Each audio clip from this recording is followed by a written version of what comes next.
Students welcome to the channel. देखिए आज मैं आपको इस वीडियो के अंदर बताने वाला हूं कि आप किस तरह से पी ब्लॉक का चैप्टर अपने आने वाले कॉम्पिटिटिव नीट और जेईई एग्जामिनेशन के लिए तैयार कर सकते हैं। पी ब्लॉक का चैप्टर एक बड़ा चैप्टर है, एक्सटेंसिव चैप्टर है। क्लास 12th में देखा जाए तो ये सबसे बड़ा चैप्टर आपकी बुक में कंसिडर किया जाता है, बुक के अंदर प्रेजेंट है और बच्चे इसमें काफ़ी परेशान रहते हैं। बहुत सारी रिएक्शन हैं, किस किस रिएक्शन को याद करें। जब पढ़ाया जाता है तो उस वक्त भी ये बना रहता है कि भाई किसको याद करें और किसको ना याद करें। तो एक काफ़ी बड़ा एक टिपिकल सा चैप्टर पड़ता है ये। तो अब इस चैप्टर को आपने नीट और जेईई एग्जामिनेशन के लिए कैसे तैयार करना है, तो इतना जान लो कि भाई ये चैप्टर तैयार होगा एनसीईआरटी से।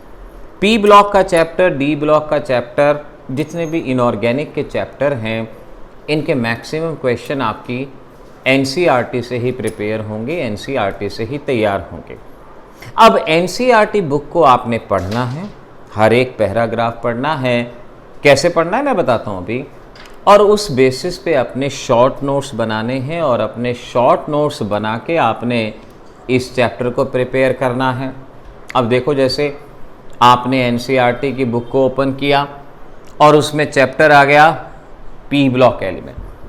अब पी ब्लॉक हो या कोई भी इनऑर्गेनिक का चैप्टर हो, आप हमेशा जब तक खुद से अपने शॉर्ट नोट्स नहीं बनाएंगे, इन चैप्टर में आपकी मास्टरी हो ही नहीं सकती। तो आपको अपने शॉर्ट नोट्स बनाने हैं।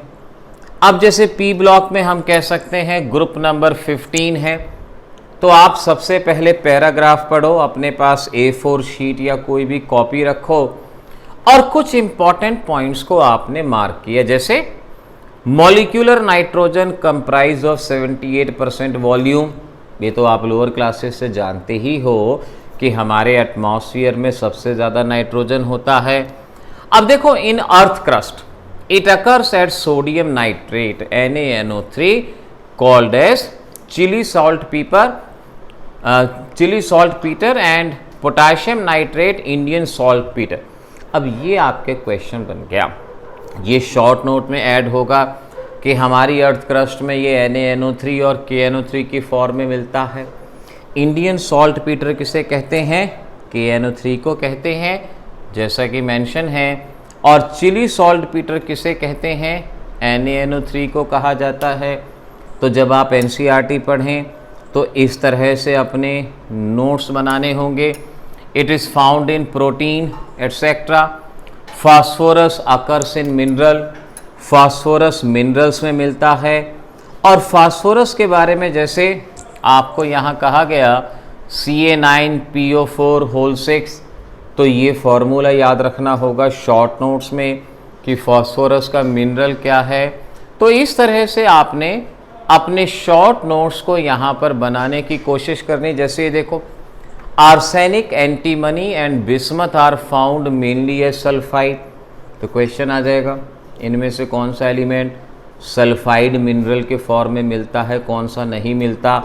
तो जब तक आपने एनसीईआरटी के नोट्स नहीं बनाए होंगे, आपकी कामयाबी में थोड़ा सा डाउट बना रहेगा। कोशिश करें। और फिर सबसे इम्पॉर्टेंट है इस तरह की टेबल। एनसीईआरटी में ये टेबल दी गई है जहाँ पर इन एलिमेंट्स की कुछ प्रॉपर्टीज़ के बारे में बताया गया है। आप क्लासिफिकेशन चैप्टर में पढ़ते हैं कि एटॉमिक साइज पीरियड में घटता है, डाउन द ग्रुप बढ़ता है। आयनाइजेशन एनर्जी पीरियड में बढ़ती है, डाउन द ग्रुप घटती है। ऐसी काफ़ी सारी चीज़ें आप क्लासिफिकेशन में पढ़ते हैं। लेकिन एक्सेप्शंस को आपने यहाँ से नोट करना है, एक्सेप्शन को बताना है। जैसे ionization enthalpy down the group decrease होती है। चेक करो, नाइट्रोजन की सबसे ज़्यादा, फिर फास्फोरस, फिर आर्सेनिक, फिर एंटीमनी, फिर bismuth. Generally ionization energy down the group घटती है, लेकिन यहाँ पर देखो ट्रेंड बना हुआ है। इस ट्रेंड के हिसाब से देख सकते हो नॉर्मल ट्रेंड है, कोई इशू नहीं। इलेक्ट्रोनेगेटिविटी डाउन द ग्रुप घटती है, तो नाइट्रोजन की सबसे ज़्यादा होनी चाहिए, बिस्मथ की सबसे कम। लेकिन आप यहाँ पर देख सकते हो एंटीमनी और बिस्मथ की इलेक्ट्रोनेगेटिविटी बराबर है 1.9 1.9। तो आपसे क्वेश्चन पूछ लिया जाएगा इनमें से किसकी इलेक्ट्रोनेगेटिविटी बराबर है। तो ये पॉइंट आप तभी तो कर पाओगे ना जब आप एनसीईआरटी में से इनके शॉर्ट नोट बना सकते हो, याद कर सकते हो।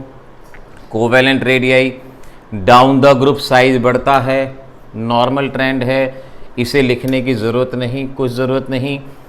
Ionic radii, down the group पहले घट रही है, बिस्मथ की बढ़ रही है।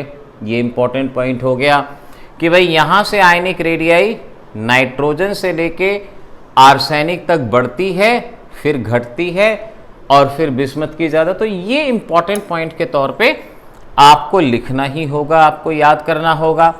बॉइलिंग पॉइंट सबसे ज़्यादा किसका है? एंटीमनी का।